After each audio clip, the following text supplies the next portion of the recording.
Bonjour à tout le monde. C'est un plaisir pour moi de vous présenter Tommaso Melilli, qui est chef de cuisine. Maintenant, il est basé en Italie, après une longue expérience en France.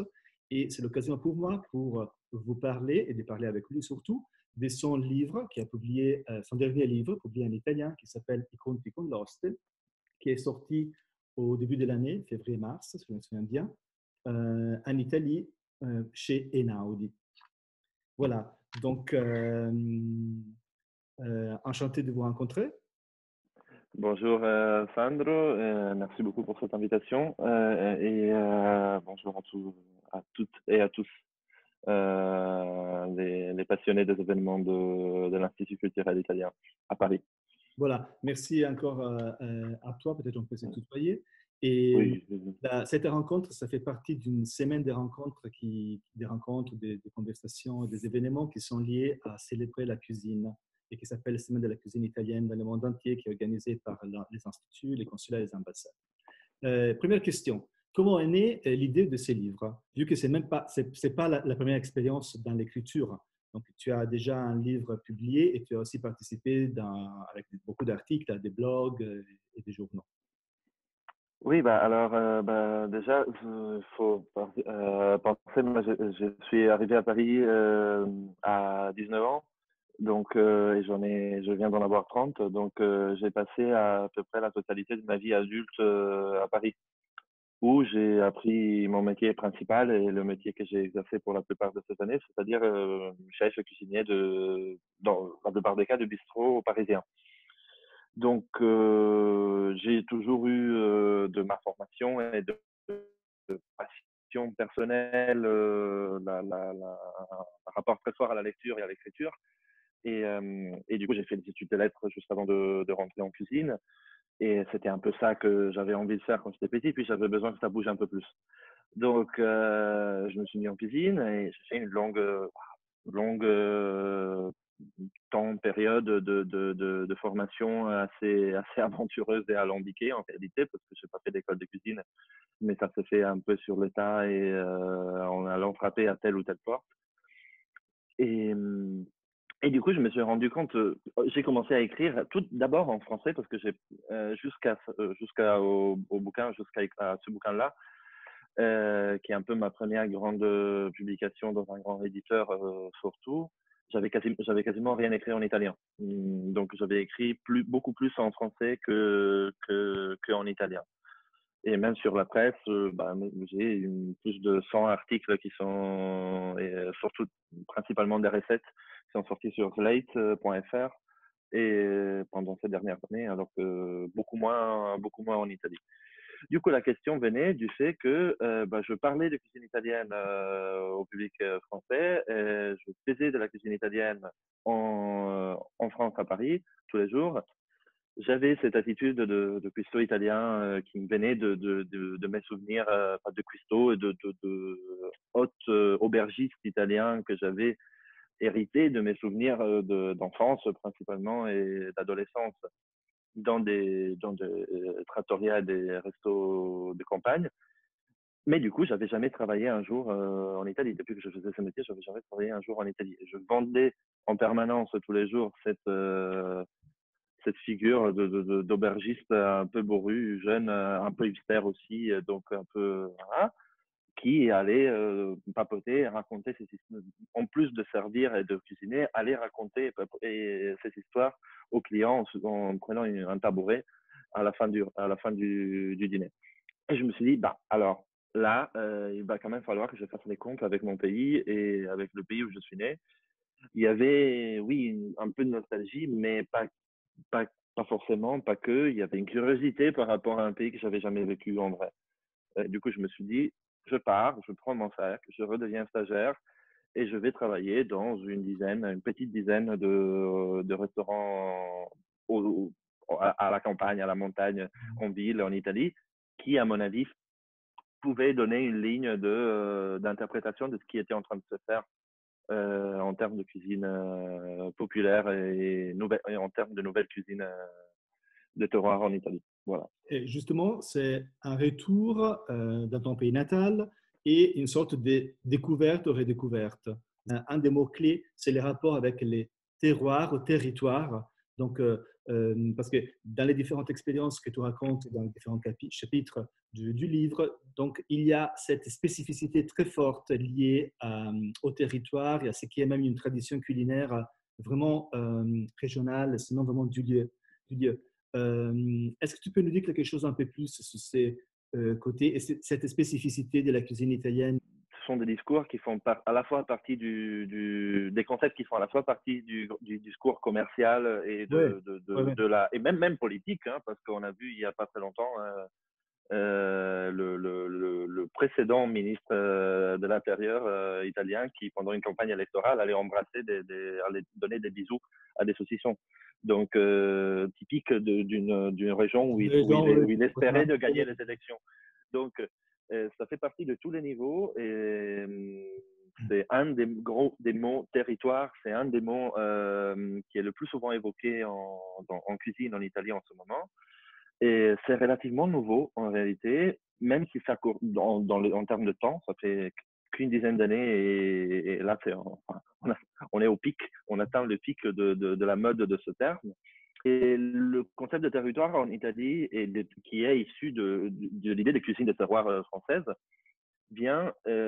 correspond à la même idée de langage local qu'on a en Italie. Moi, je viens des campagnes de Crémone, donc d'une ville au sud de Milan, sur la plaine du Pô. Toi, tu viens de Florence, si je ne me trompe pas, mais on sait très bien que en Italie, les dialectes changent tous les 15 kilomètres, parfois même tous les 5 kilomètres.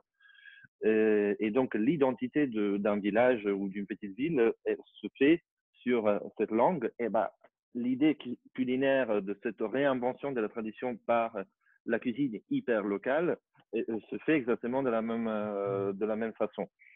Mais l'origine de cette mise en valeur d'un tel produit, d'un tel type de chou, d'une telle tomate ou d'un produit travaillé, comme ça peut être un Ouais, ouais. fromage Il y a un mozzarella. exemple aussi, pardon, des produits qui donnent l'idée d'être vraiment de la tradition traditionnelle. Dans les livres, il y a ces moments du salame d'oca, si je me souviens très bien. Oui, oui, oui, oui. Voilà, Oui, qui est un peu c'était une sorte d'expertise, non? Une expérience de quelqu'un qui tellement colle avec une idée de la tradition qui marche, mais en réalité, c'est une nouveauté. C'était ça dans le. oui, exact, exact. Bah, c'est la vieille histoire, c'est une histoire, enfin, une technique qui a été observée, un procédé mental presque souvent inconscient qui a été observé par des historiens dans les années 90, à partir de début des années 90. Du coup, l'idée de l'invention de la tradition. Donc, quand une communauté a besoin de se ressouder autour de quelque chose, bah, souvent, une bonne façon de se ressouder dans un moment de faiblesse ou de fragilité ou de crise, on essaye de faire référence à un passé mythique qui peut être sur des rituels des fêtes foraines, où la plupart des fêtes foraines ont cette origine-là. On n'en faisait pas quand on a fait dans les années 30, on les a inventées dans les années 60 et 70, quand la civilisation paysanne commençait à s'effilocher dans la modernité. Et le culte gastronomique vient de la même, du même principe. On a besoin de s'accrocher à quelque chose parce que souvent, les petits villages plus de, n'ont plus de vie, de véritable vie sociale ou commerciale dans son intérieur. Et du coup, grâce à, par exemple, un entrepreneur qui décide de lancer un nouveau produit local qui pourrait être, l'exemple dans le bouquin, c'est celui d'un saucisson d'oie qui n'a jamais existé dans ce bled que personne n'avait jamais goûté par là. Et bah, 3 ans après, cet entrepreneur en fait beaucoup, donne du travail à plein de gens. Il organise des foires et des fêtes du saucisson de bois. Et même les vieilles dames de 80 ans dans la rue commencent à dire bah oui, moi je me souviens de quand j'étais jeune, on mangeait tout le temps le saucisson de bois. C'est vraiment typique d'ici. Bah, non, évidemment pas du tout. Et rapporté à la tradition française, comment on peut comparer ces discours de territoire-terroir, si on veut faire une sorte de comparaison entre l'Italie et la France? L'idée de cuisine de terroir naît vraiment. dans les années 70 en Italie, même enfin, en France, avec la nouvelle cuisine. C'est une histoire qu'on connaît assez peu, mais la nouvelle cuisine C'est était... lié à la tradition des produits, c'est ça? Ouais. Et il y avait deux courants différents. Enfin, il y avait les bolcheviks et les mencheviks à l'intérieur de la nouvelle cuisine. C'est une histoire qu'on connaît très peu. Et il y avait le courant et les deux avaient des buts politiques au fond. Il y avait le courant des épices qui avait comme but une heureuse décolonisation de la France, donc une cuisine française qui englobe les goûts des autres pays qui ne sont plus dominés par la France, mais qui font partie d'une grande culture universelle française. Et puis, il y avait le courant du terroir qui avait comme but de redonner valeur à la géographie de l'Hexagone et pas seulement à la géographie parisienne. Du coup, l'autre grand combat français de la décentralisation. Et donc, les uns proposaient des épices, d'intégrer des épices exotiques et les usages des autres peuples qui avaient parlé français, on va dire, en cuisine, alors que sur le terroir, on était plutôt sur tel type de truffe, telle façon de faire le foie gras, telle variété d'asperges, etc. Et il y a un des deux courants qui, comme avec les bolcheviks et les mencheviks, il y a un des deux courants qui a gagné haut les bras, et c'est bien sûr les gens du foie gras et des asperges. Mais du coup, c'est de là que ça vient, l'idée qu'il y ait un terroir et qu'il y a des frontières, qu'il y a un don de presque divin et transcendant pour faire pousser tel vin, tel légume, tel produit, et qui est produits qui sont travaillés par des gens qui ont une famille et qui ont une descendance qui a toujours fait ce truc-là. Là, c'est le Dieu, la patrie et la famille et les frontières. On sait très bien ce que ça veut dire. Mais cette pensée-là part de la France en cette période et elle arrive ensuite, mais elle s'arrête en France avec une conception du grand produit qui est cher. Donc, avec une idée de la richesse, enfin, de la gastronomie qui est liée au pouvoir d'achat, au luxe et au prestige. Donc, si on parle de grands produits de la gastronomie française, on parlera toujours de foie gras, d'huîtres, de fruits de mer, d'agneaux prestigieux, d'agneaux de lait, de grands produits qui généralement ne vont jamais coûter moins que 40 € le kilo. Euh, la culture italienne fonctionne complètement différemment par rapport à l'excitation vers un produit de qualité et vers un produit qu'on aime, parce que c'est une culture de la débrouille, hein, donc c'est une culture de la pauvreté et qui est, au lieu exalter le goût insaisissable et magnifique d'un produit très cher et unique, essaye de produire, se fait une fierté de produire des goûts, des saveurs formidables avec 3 faréens. Ce qui est drôle, c'est qu'en ce moment, ce 3 faréens, hein, c'est-à-dire cette petite tomate ou ce truc, ce légume bizarre qui pousse dans telle colline ou sur le Vésuve, etc., est remis en valeur et raconté exactement comme les autres produits, comme les produits traditionnels français. Et du coup, on achète les tomates du Vésuve à Paris à 45 € le kilo.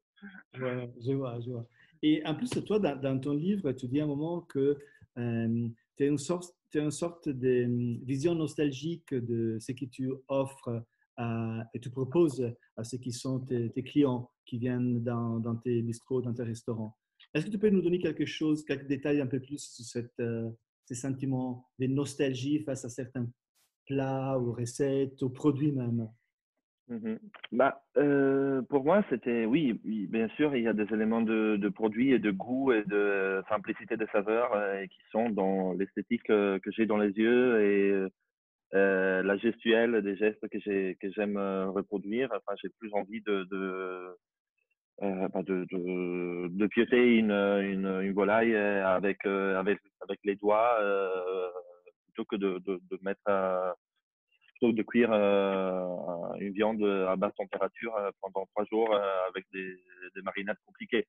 Mais ça, c'est plus mon envie et même professionnel. Quand on est cuisinier, comme quand on écrit, on doit essayer de regarder à l'intérieur de soi et essayer de faire ce qu'on aime et ce qu'on croit être en mesure de faire de mieux faire. Moi, je me garde bien de donner une ligne unique de la cuisine qui devrait être faite. Chacun, comme je dis toujours à mes clients quand ils me demandent à remplacer quelque chose dans une assiette, je dis, bah, pour moi, c'est pas une bonne idée, mais après, c'est vous qui mangez. Oui. C'est ce que vous voulez. Mais c'est vrai qu'il y a cette suggestion au client de, comment dire, mais ça de rester écouter, rester à l'écoute de ce qui dit les menus et qui propose évidemment les chefs. Et aussi, tu dis à un moment que les menus les plus parlants sont ceux qui disent le moins des choses. C'est-à-dire, parce qu'ils obligent à poser des questions et ils obligent ceux qui font la cuisine à raconter, à donner une narration de ce qui sera les plats que éventuellement les clients vont commander.